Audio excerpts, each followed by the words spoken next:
डोक्यावर घेतात. छगन भुजबळ यांनी आज पूर्ण त्यांच्या भाषणामध्ये तुमच्या नावाचा उल्लेख दरिंदे पाटील केला आणि मराठा आणि ओबीसी मध्ये जे अंतर पाडले ते तुमच्यामुळे झाले असं त्याने आरोप केलाय. आता त्यो दलिंद्र काय म्हणला त्यांनी थोडंच मी होणार आहे. दलिंदर त्यो सवय लागली त्याला दलिंद्री करायची. त्यो काही म्हणल्यानी मला काय फरक पडणार आहे. माझा समाज माझ्यासाठी महत्वाचा आहे. माझ्यासाठी माझा समाज महत्वाचा आहे. यांनी आमच्यावरती सगळी दलिंद्री टाकली. यांनी आमचं आयुष्य खुटवलंय.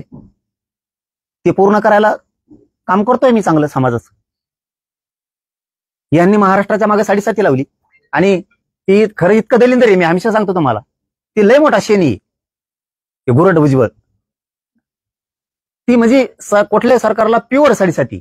अरे ज्याने आरक्षण दिलं त्याचा उपकार ठेवला नाही. पवार साहेबांनी यांना आरक्षण दिलं तर पवार साहेबाचा उपकार ठेवला नाही. इतकं गुरट आहे ती. इतकं दलिंदर आहे. आमचं तर वाटलं झालं हो. आम्ही तर आमचं लढून मिळूच. पण ज्यांनी दिलं त्यांच्याशी सुद्धा गद्दारी केली यांनी.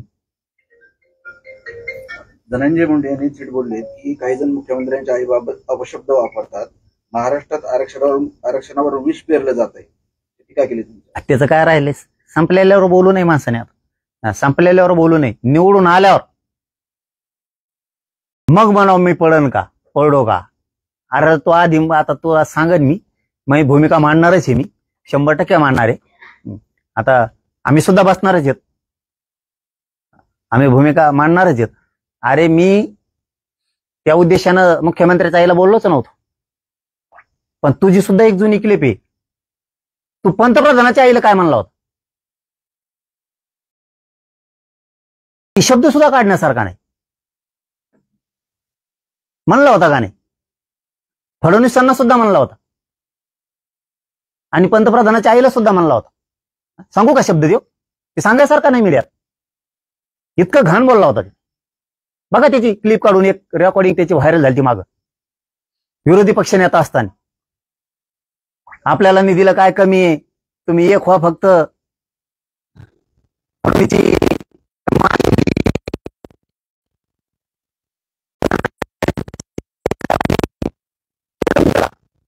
जमतात याला काय म्हणतात.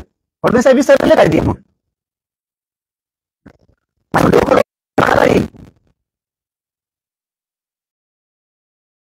तुमच्या घराण्यावर कधी बोललोच नाही मी. तुमच्यावरती बोललोय. आणि मी वैयक्तिक मॅटर मध्ये पडत नाही. अजिबात पडत नाही. तू काय पडत नाही. माझ्या दम आहे त्यांना समोरासमोर खेटायचा. बाईच्या आडून वार नाही करत मी कधी तुमच्यावरती. फार तुम्हाला 4-5 दिवसाच सांगतो. त्याचीच बायको आली होती. मला साथ द्या म्हणलं. मी कौटुंबिक याच्यात पडत नसतो. तुमचं तुम्ही तुमचं बघून घ्या. बाईच्या आडून वार करणारी अवलाद आपली नाही. तेच बायकोच्या ना त्याची. मग त्या कोरोना मुंडे कोण आहेत त्या. 4 दिवस झाली इथे येऊन गेलेले. त्यांनी सांगितलं मला साथ द्या. माझ जो लागण ते. मला हे बोलायचं नव्हतं. त्यांच्या कुटुंबावर कधीच बोललो नाही मी. त्यांनी चूक केली म्हणून तुमच्यावर बोललो. तुमच्या कुटुंबावर कधीच बोललेलो नाहीत. पण तू जर तसे आरोप माझ्यावर लावित असला ना. तू काय कोणता दादा फादा लागून गेला नाही. तू माझ्या नादी लागू नको. आता 4 दिवसापूर्वी त्याची बायको येऊन गेली. त्यांनी सांगितलं लागण ते माझ्याजवळ. जाहीर सांगतोय मीडिया समोर आहे. सरळ सांगितलं बाईच्या आडून गेलं पुन्हा आपण गोळ्या मारीत नसतो. आपल्यात खेटायची हिंमत आहे. समोरासमोर खेटल. पण असं खोटं नाही करत. तुमचा कौटुंबिक वाद आहे. तुमचा वैयक्तिक विषय आहे. तुम्ही तुमचं आपलं वैयक्तिक तुम्ही तुमचं बघा. वैयक्तिक कुणाच्याही मॅटरमध्ये आपण पडत नाहीत. कुणाचे 40 लफडे असू नाही तर 50 असू. वैयक्तिक याच्यात आपण कधीही पडत नाही. हे संस्कार आहेत आमच्यावरती. तो यासारखे नाहीत असे. दिलं काढून दिलं त्यांना. विचारून घे फोन लावून बोलत असला तिला तर काढून दिलं का नाही. माझ्या घर दुसरा असता तर म्हणला असता काढा उकरून याचा. आता द्यायला तयार आहे ती ना. ती जोडतोय गाबाळी म्हणती ती. आणि सगळं काय आहे ती. 30-35 वर्षाचं वाईटापासून चांगल्यापर्यंत सगळं आहे. म्हणलं जावा तुम्ही इथून. आम्ही बाईच्या आडून वार नाही करत. तुम्ही तुमचा लढा. तुम्ही तुमचा न्याय घ्या. नका घेऊ. नसता माझा घर दुसरा असता ना कोणी संधी सोडली नसती. ध्यानात ठेव हे सुद्धा. माया नादी लागू नको. पाटील मुंबईला जे आंदोलन झालं ते मराठा समाजाचं आंदोलन नव्हतं तर ते दारूवाले आणि वाळूवाले आणलेले लोक होते आणि ते दरिंदे पाटलांनी आणले होते असं भुजबळ म्हणाले. त्याला काय कळत ते घुरट धावण्याला. घुरट सगळ्या दुनियेचं. त्याला काय कळतंय ते तुम्हाला अक्कलदाड कळते ना, आपल्याला सगळ्याला अक्कलदाड असते, त्याची पळडी आहे. त्यामुळे त्याला काही डोकं चाला ना, त्याचं गुंग झालं, बोलता बोलता ते अर्ध सोडून देते. मला वाटलं मनाने बोलतं काय, कागद वाचून बोलत आहे. कागद वर काढित आहे, त्याच्या खाली आणतोय. कशात लायकीच राहिले ते बधीर करून टाकलाय. मराठ्यांनी त्यांना काही सुचतात, काय बोलावं काय करावं, कुंकड जावा, कारण ते हक्काच आहे. त्यामुळे ते मी मिळवणार आहे. तुम्ही कितीही ताकद लावा, किती पण. कसा जिया रद्द होतोय आणि तुमचे ते घुरट भुजबळची अवकात कळाली. तिथं आमची घोंगडी बैठक झालेली. त्याच्यामुळं फडणवीस साहेबांनी ओळखलं की काय आहे ही, काय लायकीचं आहे. फक्त राजकीय स्वार्थासाठी त्यांचा दबाव आणणं चालू आहे. आणि दुसरं काम आहे की बीड जिल्ह्यावर दहशत आणि भीती पसरायचं काम करायला लागेल. आणि ते आम्ही मुळात कधीच होऊ नाही देणार, कव्वाच नाही होऊन देणार, कधीच नाही होणार. तुम्ही कितीही ताकद लावा, तुम्ही किती, आम्हाला सुद्धा ताकद दाखवावं लागणार. पाटील, त्यांनी एक सभेमध्ये विजय वडेट्टीवारांनी तुमचा एक व्हिडिओ जुना दाखवला आणि विजय वडेट्टीवार यांना टोला लागवला त्यांनी की तुम्ही तासाला तुमची भूमिका बदलताय, कसा विश्वास ठेवायचा.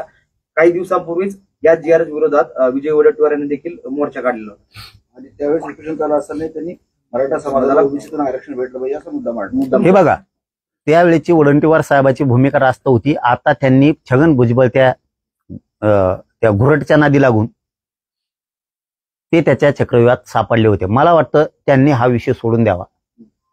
त्यांनी पहिल्या भूमिकेवर वडेट्टीवार साहेबांनी यावं, कारण हे जवळ करण्याचा लायकीचा यावल्याचा अलिबाबा नाहीये. त्या भूमिकेतून बाजूला जावं. त्यांच्या शेजारी बसल्याला सुद्धा बनला होता, त्यांच्या शेजारी बसल्याला तो सुद्धा म्हणला होता, रक्ताने हात भरल्याला तो धनंजय मुंडे सुद्धा म्हणला होता. बघा क्लिपा काढून म्हणला होता का नाही म्हणा.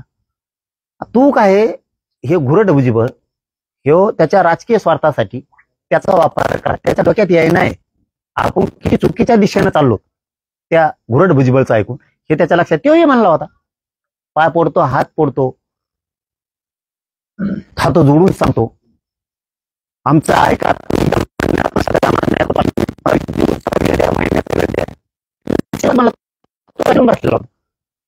घुरट भुजबळला ते नाही दिसलं का.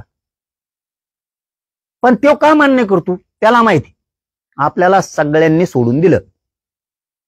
त्या घुरट भुजबळला माहिती, सगळ्यांनी सोडून दिलं. त्या धनंजय मुंडेला बळीचा बकरा बनवा सध्या तरी, कारण तिथं 75% पेक्षा जास्त धनंजय मुंडेचेच लोक होते. त्याच्यामुळे त्याला माहिती याला हाताखाली सध्या तरी धरा. पण धनंजय मुंडेला एक माहित नाही, ह्यो कवाशी गेम करून जाईल याचा नियम नाही. तू तुझं राजकीय करिअरचं धनंजय मुंडेने बघाव, राजकीय करिअरच बघाव, चांगलं काम करायचं काम बघावं, त्याच्या नादी लागून कुटाणा करू नये. तुला वाटत असं निवडून आल्यावर आपण असं बोलायलो, आणखीन पुढं हाईच जाते 2-4 वर्ष कस तरी जाते ना रडत पडत. त्याच्यामुळे याचं ऐकू नये आणि आणखीनच सुधारायला चान्स आहे. त्यांनी सुधराव. ह्यो असाच हरभाड्या झाडावर चढितू आणि आपटून देतो, कारण त्याला माहित झालंय आता आपण संपल्यात जमा आहेत. त्या घुरट भुजबळला आपण संपल्यात जमा आहेत. नेतृत्व धनगराकडं आणि धनगर बांधवाच्या नेत्याकडं जाण्याची शक्यता आहे. आपण संपल्यात जमाचे, म्हणून हे आपलं आता टाबरं टुबरं गोळा करतोय. देवेंद्र फडणवीस नेहमी म्हणतात की ओबीसी आमचा DNA आहे, पण परंतु छगन भुजबळ असं म्हणाले की तो DNA कधी सरकेल सांगता येत नाही. म्हणजे धमकी वजा एक इशारा त्यांनी दिलेला आहे. हे बघा, याच्याच मागे काय ओबीसी जातीचा नेता आहे राव. तुम्ही ओबीसीचा अर्थ समजून घ्या. ती आमची, मी काय बोलतो मी फक्त स्पष्ट बोला ना, तिथं आमची घोंगडी बैठक झालेली,